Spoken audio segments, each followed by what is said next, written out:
ഇന്ന് തന്നെ ഡൗൺലോഡ് ചെയ്യൂ. കാണൂ നിങ്ങളുടെ ഫേവറേറ്റ് ഷോസ്. അനൂപിനെ രക്ഷിക്കോ അതോ അർച്ചനെ രക്ഷിക്കോ? നീ എന്തൊക്കെയാ അവന്തികയായി പറയുന്നേ?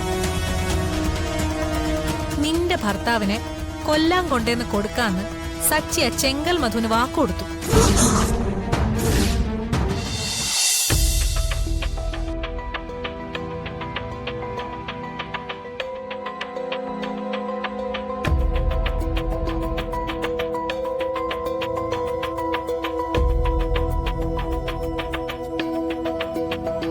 ഹലോ, എങ്ങനെയുണ്ട്?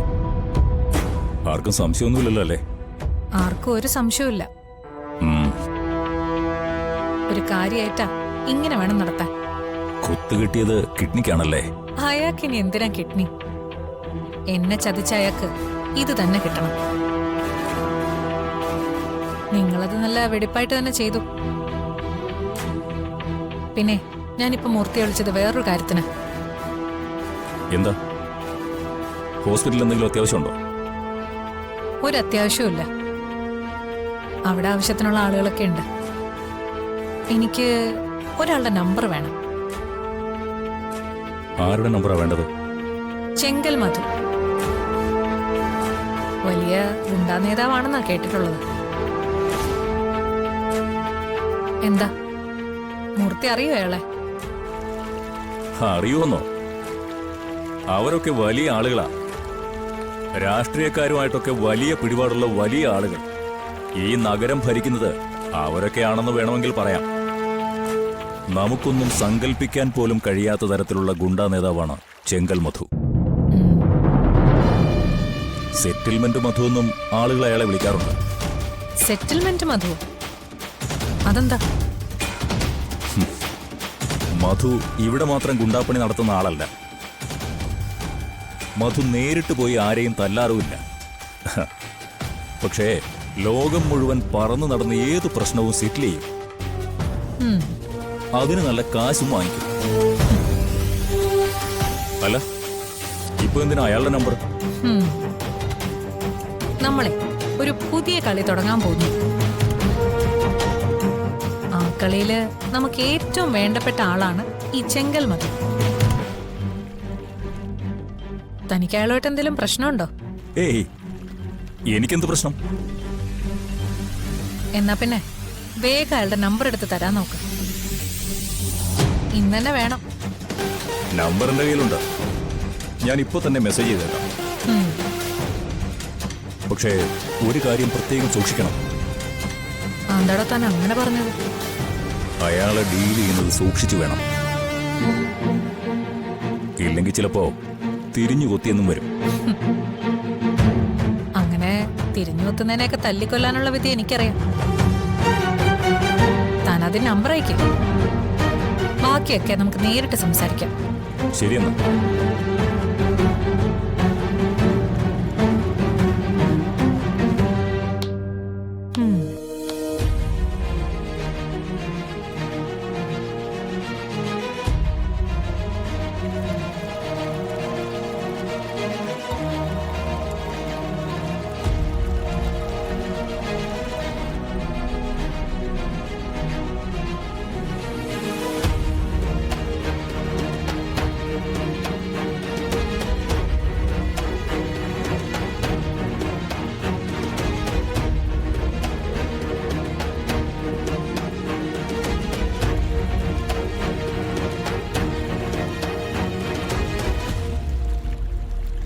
ഇതെന്തിനുള്ള പുറപ്പാടാണെന്ന് ആർക്കറിയാം. എന്തായാലും മധു അണ്ണനെ ഡീൽ ചെയ്യുന്നത് അവൾക്ക് ഇത്തിരി റിസ്ക് ആയിരിക്കും. ഏതായാലും കാര്യങ്ങൾ വ്യക്തമായി അറിഞ്ഞിട്ട് ഇതിലിടപെട്ടാൽ മതി. അതാ നല്ലത്. ചെങ്കൽ മധു.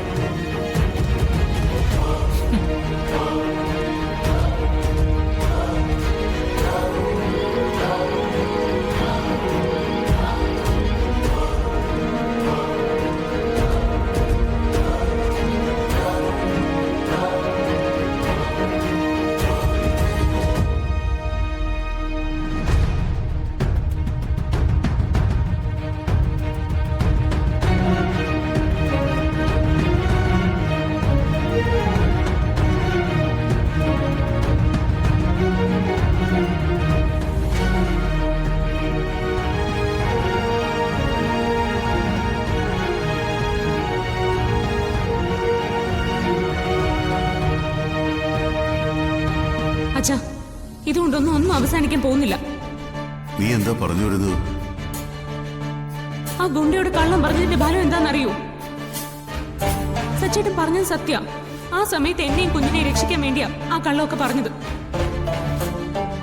പക്ഷെ അവൻ പറഞ്ഞ സമയത്ത് അനൂപേണ്ണ അവർക്ക് കൈമാറിയില്ലെങ്കിൽ പിന്നെ എന്താ സംഭവിക്കാന്നുള്ളത് അറിയോ?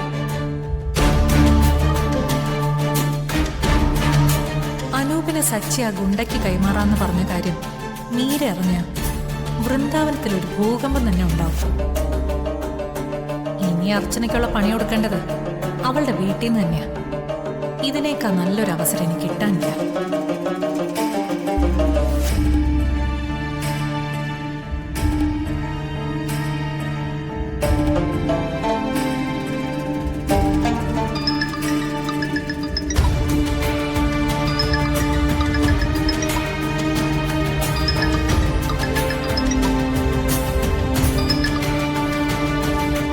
ഹലോ, ആ മീരെ, അനൂപിന്റെ കാര്യം എന്തേലും അറിഞ്ഞോ? ജാമ്യം ഇന്നെ കിട്ടുമോ? എനിക്കറിയില്ല അവന്തികെ. അർച്ചനെ സച്ചൊന്നും പറഞ്ഞില്ലേ? ജാമ്യത്തിനുള്ള ഏർപ്പാട് അവര് ചെയ്യില്ലേ? എന്ത് ചെയ്തിട്ടായാലും അനൂപേട്ടനെ രക്ഷിക്കാന്ന് പറഞ്ഞിട്ടാ അർച്ചനയും സച്ചി ഇവിടുന്ന് പോയത്. അവര് പറഞ്ഞതും വിശ്വസിച്ചോണ്ടിരുന്ന നിന്റെ ഭർത്താവിന്റെ കഥ ഇതോടെ തീരും. എന്താ പറഞ്ഞേ? മനസ്സിലായില്ലേ?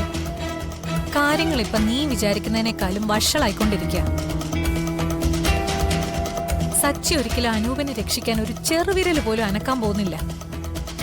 അങ്ങനെയല്ലല്ലോ അവര് പറഞ്ഞിട്ട് പോയത്. അവര് പറഞ്ഞത് നീ കേട്ടതൊക്കെ ശരിയായിരിക്കും. പക്ഷെ അവിടെ നിന്ന് ഇറങ്ങിക്കഴിഞ്ഞപ്പോ വേറൊരു സംഭവം ഉണ്ടായി. അതോടെ സച്ചിയുടെ മനസ്സ് മാറി. എന്തോ സച്ചി അർച്ചനയൊന്നും അങ്ങനെ ചെയ്യില്ല. സ്വന്തം ഭാര്യയെ അവളുടെ വയറ്റിൽ കിടക്കുന്ന കുഞ്ഞിനെ രക്ഷിക്കണോ അതോ നിന്റെ ഭർത്താവിനെ രക്ഷിക്കണോന്ന് സച്ചി സംശയിച്ചു പോയാ പിന്നെ എന്ത് ചെയ്യും? ആദ്യം അവൻ ആരെ രക്ഷിക്കും? അനൂപിനെ രക്ഷിക്കോ അതോ അർച്ചനെ രക്ഷിക്കോ? നീ എന്തൊക്കെയാ അവന്തികെ ഈ പറയുന്നേ? നിന്റെ ഭർത്താവിനെ കൊല്ലാൻ കൊണ്ടേന്ന് കൊടുക്കാന്ന് സച്ചി ആ ചെങ്കൽ മധുവിന് വാക്കുകൊടുത്തു. അല്ല, നിനക്ക് മനസ്സിലായില്ലെങ്കിൽ കാര്യങ്ങൾ ഞാൻ വിശദമായിട്ട് പറയാം. വൃന്ദാവനത്തിൽ നിന്ന് വരുന്ന വഴിക്ക് അർച്ചനയും സച്ചിയും ആ ഗുണ്ടയെ കണ്ടിരുന്നു. ചെങ്കൽ മധുവിന്